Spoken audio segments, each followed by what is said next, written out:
Saya katakan sadis. Karena apa? 12 tambah 4, 16 tahun. Untuk satu korban yang tidak jelas. Dia memperkosa banyak wanita, lebih dari satu. Tidak benar sama sekali. Oke, seperti apa yang benar? Tidak benar sama sekali. Jadi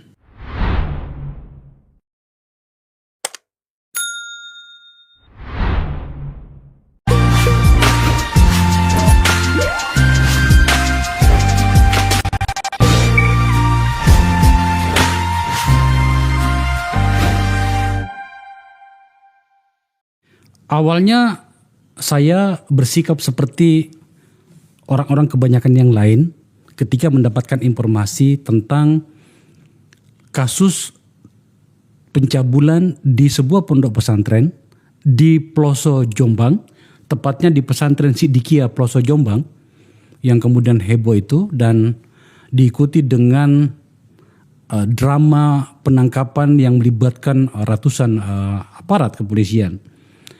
Tapi lama-lama kemudian saya mendapat banyak informasi yang lalu tim kami di sini memutuskan untuk mencari tahu lebih banyak menyangkut itu. Tuduhan ditujukan kepada putra mahkota pesantren Siddiqiyah ini bernama Muhammad Subeki Azal. Panggilannya Mas Beki. Lelaki muda usia sekitar 40 tahun yang dianggap sebagai putra mahkota dari pondok pesantren yang konon kabarnya sangat mandiri. Kita akan berbicara nantinya dengan tamu-tamu saya. Maka kemudian saya merasa perlu untuk melakukan perimbangan informasi. Kemarin dari hari ini, kemarin itu tanggal 9 atau tanggal 10 ya, tanggal 10 itu kemudian telah, karena ini sudah berproses di Pengadilan Jawa Timur di Surabaya, itu telah turun tuntutan dari kejaksaan, dituntut 16 tahun penjara. Saya semakin penasaran, tim kami di sini semakin penasaran, kejahatan macam apakah gerangan yang kemudian harus dituntut dengan 16 tahun penjara. Kita akan berbicara dengan dua sumber saya yang bersedia datang ke tempat saya ini. Yang pertama adalah Mas Kus Hartono, jubir dari pesantren Siddiqiyah Ploso Jombang. iya. Oke, yang kedua adalah pengacara dari Mas Beki, Muhammad Subeki Azal, tersangka dari kasus ini adalah sahabat lama saya, Gede Pasek Suardike. Anda mungkin mengenalnya sebagai politisi, tapi sebenarnya dia adalah pengacara. Sahabat saya. Kami baru mengenal sekitar 25 tahun lagi. Sama benar ya, wartawan, advokat, politisi ya. Ya. Saya mulai dulu ke Pak Suhartono. Benar nggak sih tudingan ini bahwa Mas Beki itu memperkosa? Informasi yang kami dapatkan dari awal ya, kami bisa menunjukkan apa hasil pencarian kami di dunia maya itu, bahwa dia memperkosa banyak wanita, lebih dari satu. Tidak benar sama sekali. Oke, seperti apa yang benar? Tidak benar sama sekali. Jadi kami di sana sudah sangat lama ya. Saya ikut Pak Kiai itu sejak saya usia 12 tahun. Saya sudah ikut sini, jadi saya tahu persis bagaimana pendidikan di sana. Okay. Kebetulan selain jadi juru bicara, saya adalah ketua Departemen Pendidikan, Yayasan Pendidikan Siddiqiyah. Bagaimana Pak E mengajarkan, ajaran di sana itu bersumber dari sebuah thariqah, ajaran tasawuf yang dimana mengedepankan masalah ketuhanan dan kemanusiaan.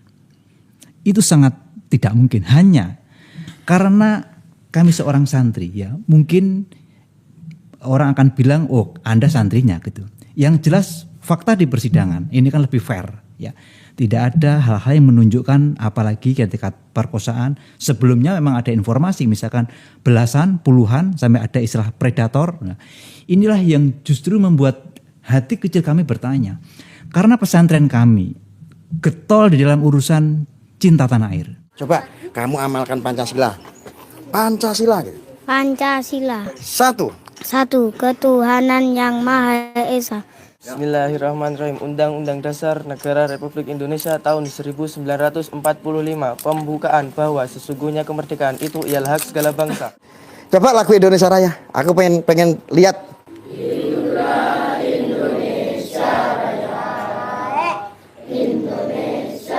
Sementara ada sebuah kata-kata yang diajarkan oleh Pak Kiai, yaitu hubul watan minal iman, dan kita tahu seorang Umar bin Khattab bilang bahwa benteng negara ini adalah cinta tanah air. Seandainya tidak ada cinta tanah air, robohlah negara ini. Saya mendapatkan 2 buku tentang pendiri dari pesantren Siddiqiyah ini, Pak Kiai Muhammad Muhtar Muti ya. Ini ada 2 buku yang saya dapatkan dan saya baca-baca sekilas tadi. Tampaknya memang pesantren ini agak berbeda sendiri ya. Dia tidak terafiliasi dengan 2 organisasi sosial kemasyarakatan keagamaan yang ada. Dalam hal ini Nahdlatul Ulama dan Muhammadiyah ya. Iya, Kok bisa seperti itu? Iya, karena dia kan torekoh. Oh, tarik. Berangkat dari torekoh. Jadi Siddiqiyah itu torekoh gitu. Kemudian dia punya pesantren, ya kan. Dia tidak berpolitik, ya, tidak juga tetap menjalin hubungan dengan baik. Malah yang terakhir beliau membuat organisasi lintas agama. Oh, oke. Lintas agama dari yang dipakasi oleh Mursyid Siddiqiyah itu, Bapak Kiai, dia berawal dari seminar Kitab Sutasoma. Kemudian mendirikan organisasi Persaudaraan Cinta Tanah Air Indonesia yang dijiwai manunggalnya keimanan dan kemanusiaan. Itu ada umat Hindu, umat Buddha, umat Konghucu. Ada yang mengatakan bahwa pesantren ini sebenarnya moderat sekali ya? Sangat moderat sekali. Sangat moderat sekali dan ya? sangat cinta tanah itu yang menonjol. Berapa sekarang santrinya, Mas Suwartono? Kalau santri yang tinggal di sana kurang lebih 1.000 sampai 2.500 ya, yang di sana. Tapi kalau yang jumlah warga Siddiqiyah di seluruh Indonesia tahun 2000 itu sudah di angka 5 juta. Oh, banyak sekali. Di 27 provinsi, 3 perwakilan negara. 3 perwakilan negara. Malaysia yang sudah resmi berdiri ya, Malaysia, Singapura, sama Hong Kong.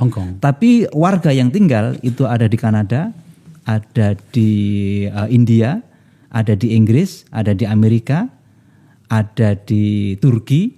Warga. Tapi kenapa? Bagaimana bisa Anda menemukan klaim 5 juta itu besar loh itu? Ya itu kan begini. Jadi setiap orang yang berbaiat itu kan ada datanya. Pak Yai sudah mengajarkan sejak tahun 1959. Berdirinya pesantren ini. Iya. 1959. Berdiri ya. Itu mulai mengajarkan ajaran torekoh. Kalau pesantrennya berdiri 1973. Lah oke, sekarang saya mau fokus pada tuntutan hukumnya ya. Karena kami di sini konsentrasi concern pada isu-isu yang berhubungan dengan publik. Misalnya pelecehan seksual, kekerasan terhadap rumah tangga, kekerasan terhadap anak-anak gitu kan. Nah, tolong yakinkan kami Mas Kusartono sebagai jubir bahwa Mas Beki atau putra mahkotanya pondok pesantren ini tidak seperti dengan informasi yang beredar, karena pada saat ribut-ribut kemarin itu, misalnya itu, kita kan baca itu begitu banyak yang diserang secara seksual oleh beliau gitu. Gimana ceritanya, kenapa sampai kemudian itu bisa menjadi sebesar itu isunya? Iya, jadi ini kan ada persoalan keluarga. Oh, oke. Ya, jadi masanya tidak berdiri sendiri.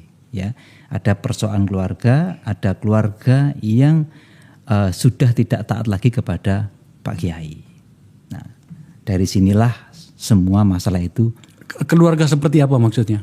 Ya, Pak Kiai dahulu itu punya 2 istri. Gitu. Terus pada akhirnya belum menyampaikan bahwa ada keluarga, saya tidak akan menyebut namanya, ada keluarga dan putra-putra beliau yang sudah tidak mengikuti apa yang digariskan, apa yang diajarkan oleh Pak Kiai. Ini pernyataannya Pak Kiai sendiri, tapi kita tidak menyebut nama di sini ya. Iya, saya mohon maaf pemirsa, saya tidak bisa menghadirkan Pak Kiai Muhammad Muhtar Muti karena usianya sudah 94 tahun. Jadi ya terpaksa yang hadir ini adalah juru bicara. Meskipun sebenarnya kami sangat ingin mendapatkan informasi dari pihak pertama. Selanjutnya gimana Mas? Nah, kemudian masalah ini kan kalau bahasa Pak Kiai itu ada dalangnya.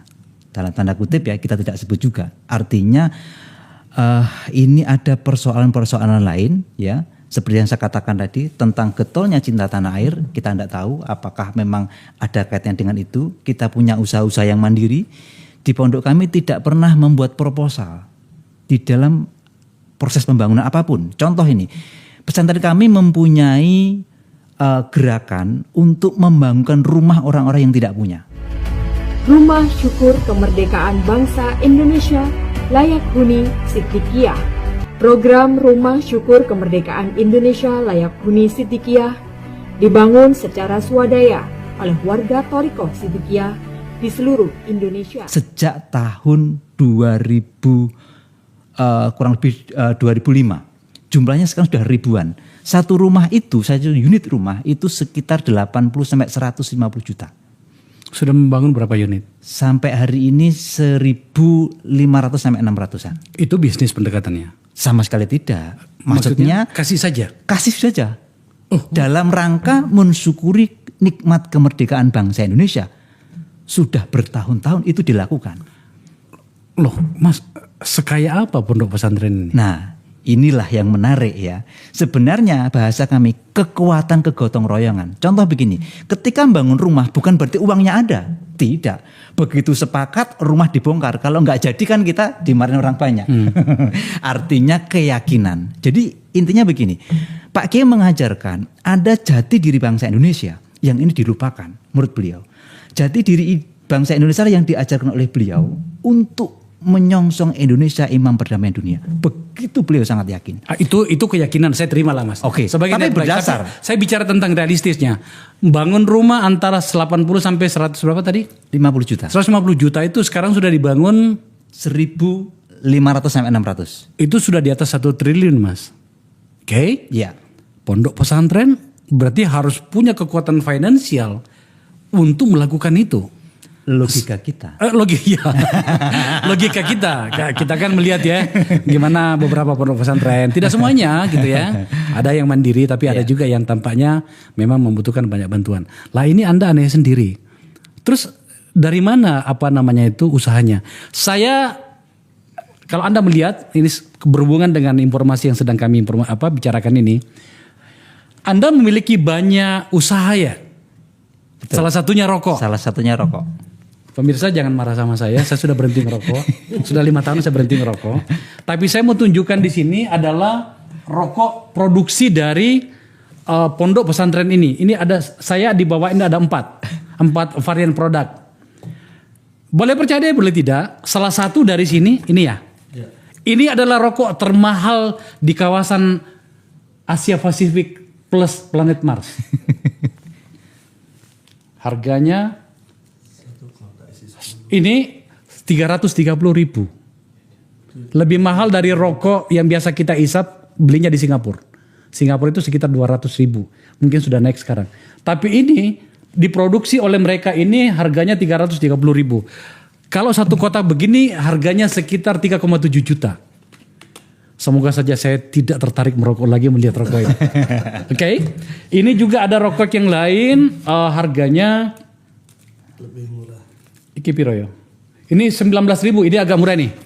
Agak murah. Kemudian sing kretek iki harganya piro ya? 23.000. Cukup mahal, hampir sama dengan rokok-rokok yang sangat banyak iklannya. Itu berapa beli? Ini 12.000. Nah, oke.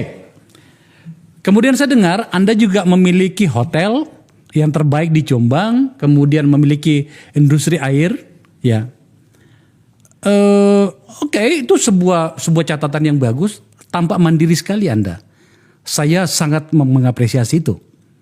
Tapi cukupkah itu untuk kemudian Anda berada pada posisi yang begitu baik kepada warga sekitar Anda? Mengambil inisiatif membangun rumah ribuan dengan harga yang kalau kita total sekitar triliunan itu. Cukup. Maksudnya? Membiayai semuanya gitu. Oh iya, begini, maka saya ulangi lagi, ini bukan karena kita punya uang. Kita itu diajarkan yakin Tuhan itu ada.